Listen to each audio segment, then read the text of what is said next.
ഓം നമോ ഭഗവതേ വാസുദേവായ. ശ്രീമന്നാരായണീയം ദശകം 23 ശ്ലോകം 8-9.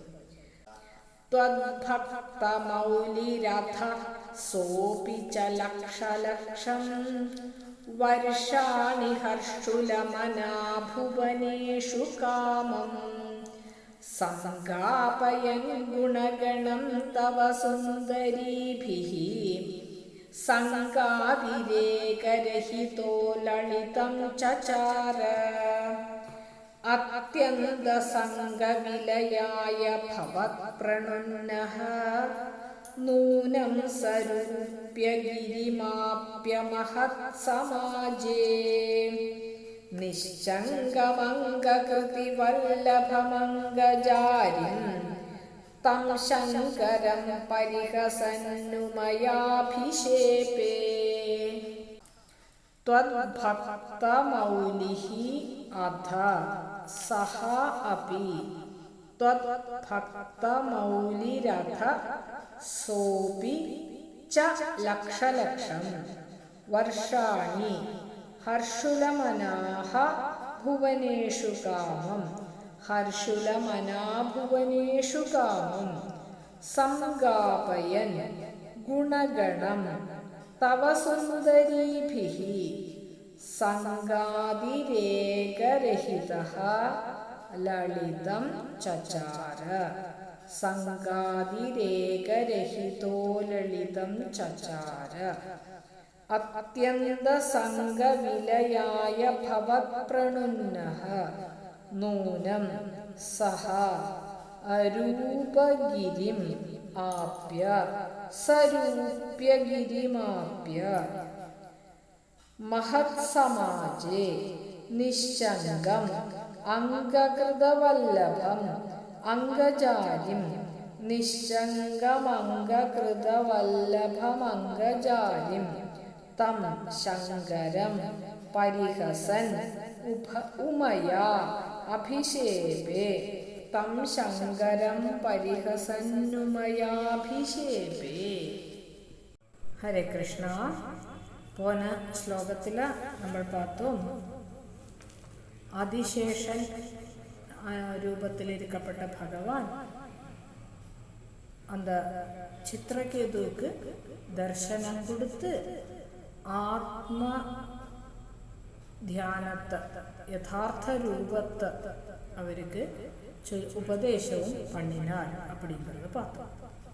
அதுக்கப்புறம் சித்திரகேது நிறைய வருஷத்துக்கு பரமபக்தனாயிருந்தார். அத்தா த்வத்பக்திமௌலிः சஹ அபி ச லக்ஷலக்ஷம் வருஷாணி ஹர்ஷுலமனாः.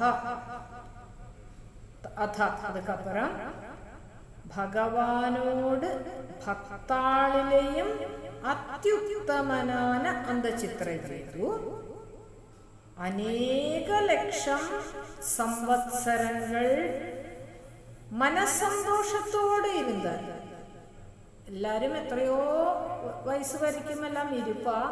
ആനാ அந்த മനസ്സന്തോഷത്തോടെ ഇരിക്കപ്പെട്ടത് ரொம்ப അപൂർവം. മനസ്സന്തോഷത്തോടെ இருந்தார். எப்படி இருக்கிறதே മനസ്സന്തോഷത്തോടെ இருக்க முடியும்? എല്ലാം പണിந்திരിക്കത്തെയും ഒന്നിലെയും ഒട്ടലില്ലായിരിந்தாൽ அந்த മനസ്സന്തോഷം கிடைக்கும். இந்த ഭഗവത് ധ്യാനத்துக்கே പ്രാധാന്യം നൽകി അതേ മെയിനാ വെച്ച് അവർ இருந்தார். மீதியுள்ளதெல்லாம் அப்படியே போயிருந்தது.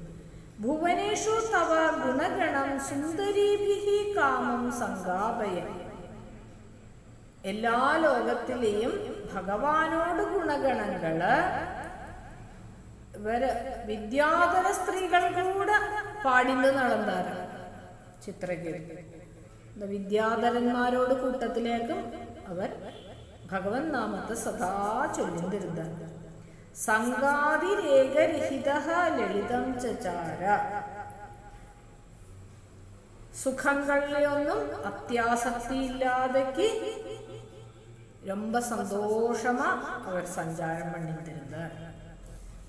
அப்படி போயிருந்திருக்கிறதே നമ്മളോട് പ്രാരബ്ധം എന്നുണ്ടോ അത് അനുഭവിക്കേണ്ടി വരുங்கிறதுக்கு ഉദാഹരണമാക്കും. ഇവർ ரொம்ப മനസ്സന്തോഷത്തോടെ இருந்தார். ഭഗവാനെ ധ്യാനം பண்ணி ഭഗവാനെ ഏഴേ നാളുള്ള പ്രത്യക്ഷമായി ഉപദേശം വാങ്ങി അത് அப்படியே அதிலிருந்து அந்த ஆத்மரதி അനുഭവിച്ചിരിக்கிறதையும் അവർക്ക് പാർവതി ദേവിയോടൊരു ശാപം കടച്ചതുங்கிறതായിരിക്കും അടുത്ത ശ്ലോകത്തിൽ ചൊല്ലണം. അത്യന്ത സംഘവിലയായ ഭവത്പ്രണുന്നഃ നൂനം സഹ. വിഷയാസക്തി ഇല്ലവേ ഇല്ല. ലോകത്തിലിരിക്കപ്പെട്ട അന്ധവിഷയങ്ങളിൽ ഒന്നിലെയും അവർക്ക് യാതൊരു വിധமான ആശയങ്ങളും ഇല്ല. അതെല്ലാം ഇല്ലാതെയാക്കി അതുക്കാ വേണ്ടി ഭവത്പ്രണുന്നഃ ഭഗവാനാല് പ്രേരിപ്പിക്കപ്പെട്ടതിനാലെ അഹലാം സഹ എന്ന ചിത്രകേതു രൂപ്യഗിരിം ആപ്യ കൈലാസത്തേക്ക് പോനാരാണ്. മഹത് സമാജേ നിശങ്കം അംഗകൃതവല്ലഭം അംഗജാലിം തം ശങ്കരം പരിഹസൻ. കൈലാസത്തിലെ പോനപ്പോ വിമാനത്തിലേക്ക് പോയിരുന്നിരിക്കുക ചിത്രകേതു. വിദ്യാധരന്മാരും വിദ്യാധര സ്ത്രീകളും എല്ലാവരും ഇരിക്കുക. വിദ്യാധരന്മാരെല്ലാം സദാ ഭഗവൻ നാമത്തെ ചൊല്ലിന്തേ ഇരിപ്പ, പാട്ടുപാടിന്തേ ഇരിപ്പ. അപ്പൊ ആ കൂടെ പിടി പാടിന്ത് പോയിരുന്നിരിക്കത്തെ കൈലാസത്തില് മഹർഷിമാരെല്ലാം ഒക്കാന്തിരിക്ക. അന്ത സഭയിലെ അധ്യക്ഷ സ്ഥാനത്തിലെ ഭഗവാൻ ശങ്കരൻ ഒക്കാന്തിരിക്കാർ. ഉമയോടെ ചേർന്നിരിക്ക. പാർവതിയോ മടിയില് വെച്ചിട്ട് അമ്പാളും ശങ്കരനുമാ ചേർന്നിരിക്കപ്പെട്ട കാഴ്ച.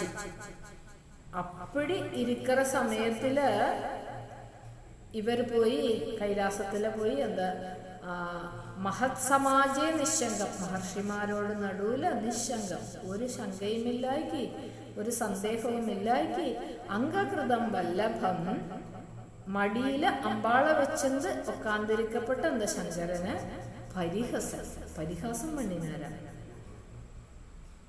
ലോകഗുരുവാക്ക നിങ്ങൾ ലോകഗുരു ഇപ്പടി പത്നിയ ആലിംഗനം പണിന്ത് മഹർഷിമാർക്ക് നടുവിൽ ഒക്കാന്തിരിക്കകളെ പ്രാകൃതമായിരിക്കപ്പെട്ടവാ കൂടി இந்த மாதிரி பண்ணப்பட்டது രഹസ്യമതം பண்ணுவ. നിങ്ങളിപ്പടി ഇത്രയും മഹർഷിമാർക്ക് മുന്നാടി വെച്ചിട്ട് இந்த மாதிரி ഉക്കാന്തിരിക്കകളെ அப்படின்னு പരിഹസിച്ചാറിനെ കൊടുത്തിരിക്ക. ഇത് കേട്ടതും ഭഗവാൻ ശങ്കരനക്ക് ഒന്നുമേ തോന്നില്ല. അവർ ചിരിച്ചാരാ. ചിരിച്ചെന്ത് പിശാച് ഉക്കാന്തിരുന്നാരാ. സാധാരണ ക്ഷിപ്രകോപി എന്നല്ല നമ്മൾ ശങ്കരനെ ചൊല്ലുവാനെങ്കിൽ ഭഗവാൻ ശങ്കരൻ ரொம்ப ചിരിച്ചെന്തപ്പടി പിശായ്ക്ക് ചിന്നൊരു പുഞ്ചിരി ചിരിച്ചെന്തൊക്കാതിരുന്നാരാ. പിന്നെ അമ്പാളുക താങ്കലയാ ഉമയാ അഭിഷേകേ പാർവതി ദേവി ശാപം കൊടുത്തു വിട്ടാളാം. ഇത്രയും മഹർഷിമാരൊക്കാന്തിരിക്ക അവൾക്കൊന്നും തോന്നലേ. ഉനക്ക് இந்த மாதிரி തോന്നറതില്ല. അസുര ജന്മമാക്കും നീ. അസുര ജന്മം ഉള്ളവൾക്ക് തന്തമാരി എല്ലാം തോന്നും. നീ ഒരു അസുരനാ പുറക്കെട്ടും അപ്പടിന്ന് അമ്പാൾ ശാപം കൊടുത്തു വിട്ടു. ഇനി அந்த ശാപத்துக்கு அப்புறம் ശാപത്തെ കേട്ട ഉടനെ ചിത്രകേതുവോട് റിയാക്ഷൻ എന്താ மாதிரி இருந்ததுங்கிறது നമ്മൾക്ക് അടുത്ത ശ്ലോകത്തിൽ